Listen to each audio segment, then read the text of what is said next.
Сәлем достар, бұл видеода мен болашақ туралы тәжірибемен бөліскім келіп тұр сіздермен, және кеңестер бергім келіп тұр. Ең бірінші тәжірибем туралы айтып кетейін.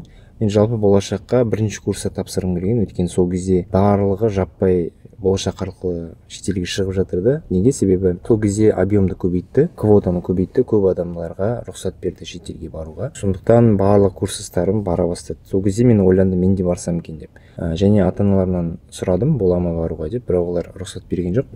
Ештеңе етпейді деп оқи бердім. Мен қазір ойлап қарасам, маған керісінше жақсы болған екен сол Алматыда оқығаным. Ана қайырлы болған деп айтады ғой, шынымен де қайырлы болды. Сондықтан мен еш өкінбеймін. Содан кейін енді 4-ші курсқа келгенде тоже менде тағы бір ой болды, барсам ба екен деген. Себебі мен группаластарым тоже барып жатты. То есть мен ана жақтан мына жақтан естіп, маған ойыма келіп жүрді, бару, болашақ туралы оқу деген сияқты. Ол кезде андай социальный сеть жоқ, біреуден көріп алу деген сияқты. Мысалы қазір мен туралы менен естіп жатсыздар, сол сияқты ондай болған жоқ та. Сол аяқтан мынаяқтан естіп, сөйтіп барып естідім болашақ туралы, магистратура оқу болады деп. Сол кезде мен енді жалпы арманы болды шетелде оқу, ағылшынша сөйлеу, сол ағылшынша сөйлейтін ортада болу, жалпы шетелде болып көрмегенмін ғой ол кезде. Сондықтан 4-ші курста сондай бір желание менде пайда болды, шетелде оқысам екен деп. И дайындала бастадым. Тоже достардан сұрадым, жалпы қалай дайындалу керек, не нәрсе керек деп. Ең бірінші ол түсінікті болды, IELTS дайындалу керек болды. IELTS дайындалдым, белгілі бір порогқа жеттім, содан кейін оны тапсырдым.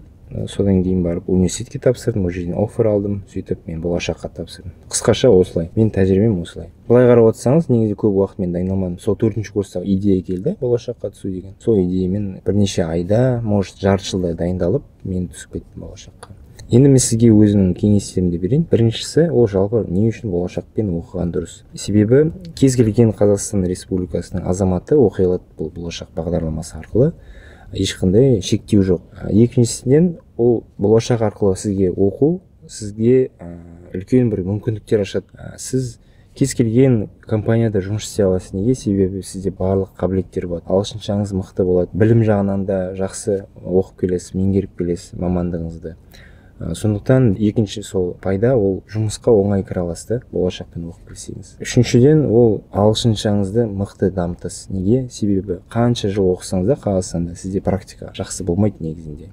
Себебі сіз шетелді көрген жоқсыз, шетелдік адамдармен сөйлескен жоқсыз. Я удаленно қазір мүмкіндіктер ашылып жатыр, удаленно курсыға баруға болады. Бірақ ол ұзақ дайындалу керек та сізге бәрібір. Ал егер сіз шетелге барып келсеңіз, бір жылға сол магистратураға мысалы барып келсеңіз, сіздің ағылшыншаңыз өте жақсы деңгейге өсіп кетеді. Сол үшін үшінші мәселе, ол жалпы ағылшыншаңызды күшті етіп дамытқыңыз келсе, тез арада дамытқыңыз келсе, болашақпен шетелге оқып келіңіз. 4-ші мәселе, ол жалпы жан-жақты даму. Болашақпен шетелде оқып келсеңіз, сіз ой өрісіңіз кеңейеді. Сіз бұрында Қазақстанның шеңберінде ойлайтын болсаңыз, сіз шетелде барлық жерді көріп келгендіктен, сіз уже басқаша ойлана бастайсыз, глобально ойлана бастайсыз да. Ол өте жақсы бір қасиет. Және 5-ші мәселе, ол әрине сыртқа шығып ел жері көру, ол өте керемет нәрсе. Басқа культурамен танысу, жалпы шетелге шығу, ол өте бір өзіңе бір ләззат беретін керемет бір нәрсе. Және 6-шы себеп, не үшін шетелде болашақпен оқу керек, ол деген болашақ бағдарламасы тегін, саған оқуыңды тегін төлеп береді мемлекет. Бұл деген керемет бір мүмкіндік қой. Мен сол шетелде жүргенде маған группаластарым қатты қызығатын еді, мен сендердің мемлекеттерің күшті екенін, бесплатно оқытады, еще стипендия береді деп маған қызығатын. Ол шынымен де сондай біз деген қадірін білмейміз. Бізде баяғыдан бері бар болашақ бағдарламасы. Бірақ сіз мысалы бәлкім оны сосын оқимын немесе ерініп жүрген шығарсыз да. Бірақ неге оқымасқа? Өзіңізге бір сондай бір челлендж қойыңыз, мақсат қойыңыз. Өміріңіз шектеулі.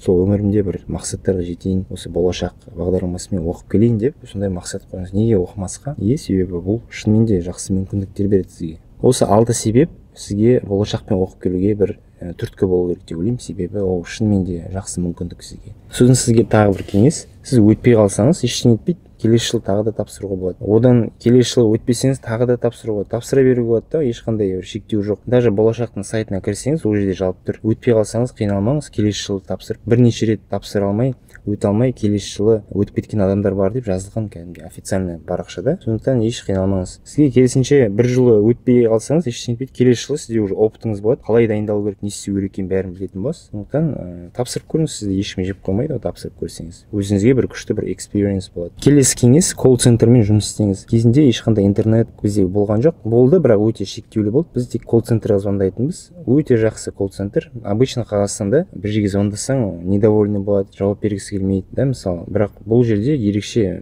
бұл болашақ бағдарламасының колл-центр мықты болды. Кәдімгідей кез келген сұрақтарыңа жауап беріп, сенімен жұмыс істеп, кәдімгідей көмектеседі. Сондықтан колл-центрға звондаңыз. Болашақтың сайтына кірсеңіз, сол жерде жауап тұр. 276-90-76. Сол номерге звондап, хабарласыңыз, сұраңыз, барлық сұрақтарыңызға жауап береді. Сосын тағы бір керемет нәрсе, бұрында GPA сұрайтын. Мысалы, минимальный порог осындай GPA-ден жоғары болсаң ғана болашақ бағдарламасына тапсыра аласың деген бір талап болатын. Қазір ондай талап жоқ. Қазіргі талап тек қана үшеу. Біріншісі ол жалпы университеттен unconditional offer алып алу, яғни приглашение алып алу. Соның ішіне и так кіреді GPA, банағы английский деген сияқты. Бірақ әр университетте GPA әртүрлі, банағы порог бар ғой. Мысалы, GPA-ді аз керек ететін университеттер бар деген сияқты ғой. Ал бұрында GPA ол уже болашақтың уровенінде болды. Болашақ уже сенің GPA-ңе қарайтын.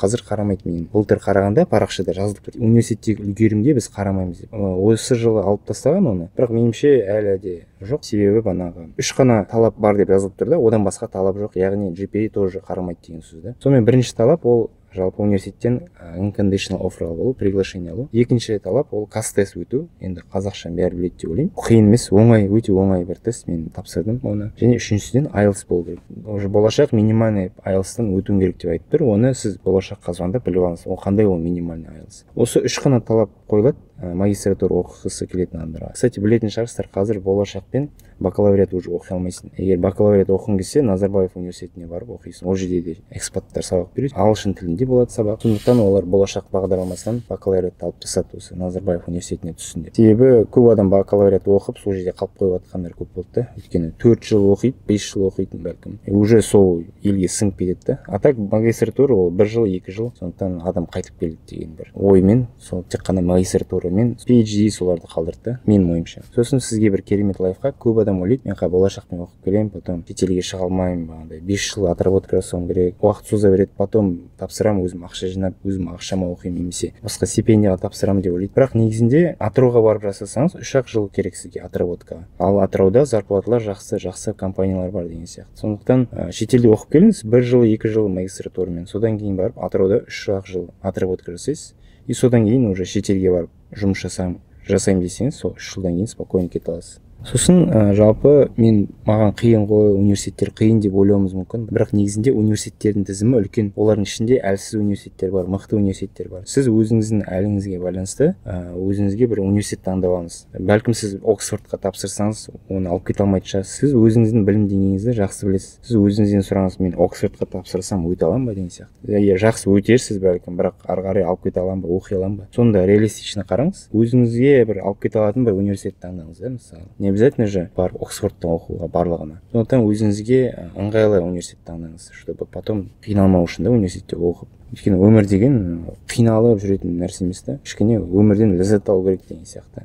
Енді қалай біле аласыз университеттердің мықты емес екенін? Жалпы рейтинг деп іздесеңіз, university рейтинг деп іздесеңіз, сондай бір список шығады. Деңгей бойынша кәдімгідей рейтинг бар. Сол бойынша рейтингтің ортасындағы бәлкім ең минимальнысын таңдап алыңыз да, болашақтың тізіміндегі. Главное шетелге шығып келу, главное оқып келу, ағылшыншаңызды дамыту, күшті ел жер көру деген сияқты мәселе ғой бұл жерде. Әрине өз-өзіңізге челлендж қоямын, күшті етіп, күшті университетте оқимын, мықты оқимын десеңіз, ол өзіңіз білесіз. Мен сізге ол нәрсені жасамау керек деп айтпаймын. Өзіңіз білесіз. Просто мен сондай мүмкіндіктер бар екенін айтып жатырмын. Не обязательно мықты университет таңдауға, орташа да университет таңдауға болады деп, просто сізге сондай бір мүмкіндік бар екенін айтып жатырмын. Ал жалпы детально уже сұрақтарыңыз болса, интернеттен форумдарда іздеңіз. Біз кезінде сол форумдардан іздейтінбіз. Адамдар жазатын каст-тесттің сұрақтары бар ма, андай сұрақтар бар ма деп, сөйтіп қалай дайындау керек деген сияқты әртүрлі сондай интернетте форумдар бар, сол әлі бар деп ойлаймын. Сондықтан іздеңіз, көріңіз. Мен просто бұл темаға уже бұрыннан бері кірмегесін, қатты білмеймін детальдарын. Сұрастырыңыз, уже болашақпен оқып келген жақында достарыңыз бар шығар, солардан сұраңыз, сөйтіп өзіңіз ресерч жасап ақпараттарды алсаңыз болады. Ал жалпы менен интервьюда не сұрады десеңіз, менен интервьюдан просто тарих пәнінен сұрақтар сұрады. 3 биді айтып беріңіз, кім ол билер деген сияқты сондай сұрақ қойды. Содан кейін менен IELTS балымды сұрады, қанша алдың деп сұрады да. Мен 7-де 0 дегенде барлығы жақсы бал екен деп уже ары қарай сұрақ қоймай қойды. Мен түсінгенім сол кезде IELTS-тан 7 бал алу жақсы бір результат болды да. Сондықтан меніңше сол IELTS үшін ғана мені өткізіп жіберді деп ойлаймын. Неге? Себебі көп адам ол 7 баллды бәлкім алмайтын еді. 9 балл алған жігіттер болды ол кезде, мықты английский бар адамдар болды. Мен тапсырып жатқанда бір-бірінен сұрайды ғой, сен қанша алдың деген сияқты. Сонда 9 балл, 8 балл алғандар болды. Бірақ 7 балл тоже орташа жақсы балл болып саналды да сол кезде.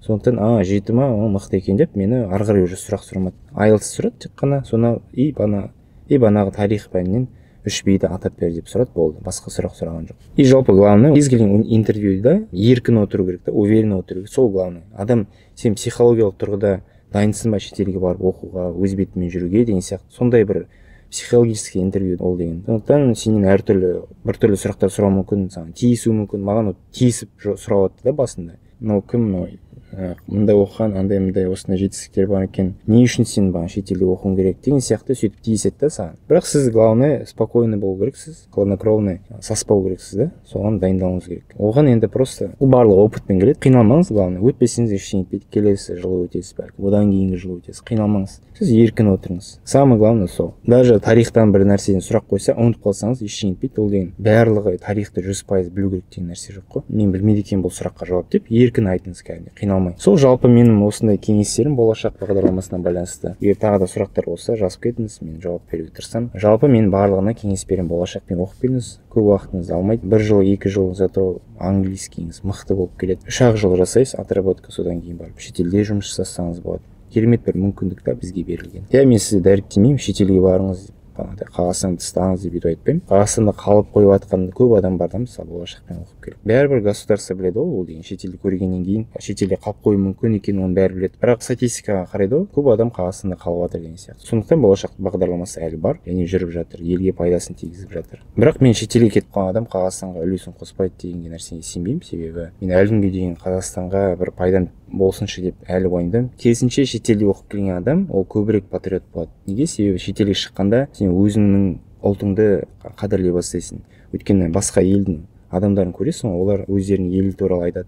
Сенен сұрайды, сен қай жақтікісің, сенде қандай тарих бар деп сұрайды. Сол кезде сен ойлана бастайсың. Мен қазақ екенмін ғой, менде де бір осындай құндылықтар бар екен ғой деп өзің патриот бола бастайсың да шетелде жүргесін. И елге келгесін, керісінше еліме қызмет етсем екен деген сондай патриотизм оянады сенде бәрібір. Шетелде жүріп ақ Қазақстанға да қызмет етуге болады да, әртүрлі жолдары бар оның. Сондықтан қайсысы да жақсы деп ойлаймын. Шетелге кетіп қалсаңыз да отработкадан кейін ол да жақсы, Қазақстанда қалсаңыз да жақсы, бәрібір де елге пайдасын тиеді. Сондықтан меніңше сол бағдарлама әлі бар, және меніңше сіз ол бағдарламамен шетелге оқып келуіңіз керек. Оған мен барлығыңызды шақырамын. Ол деген керемет бір мүмкіндік сізге. Сол видеоны қарағаныңызға көп рахмет, сау болыңыз.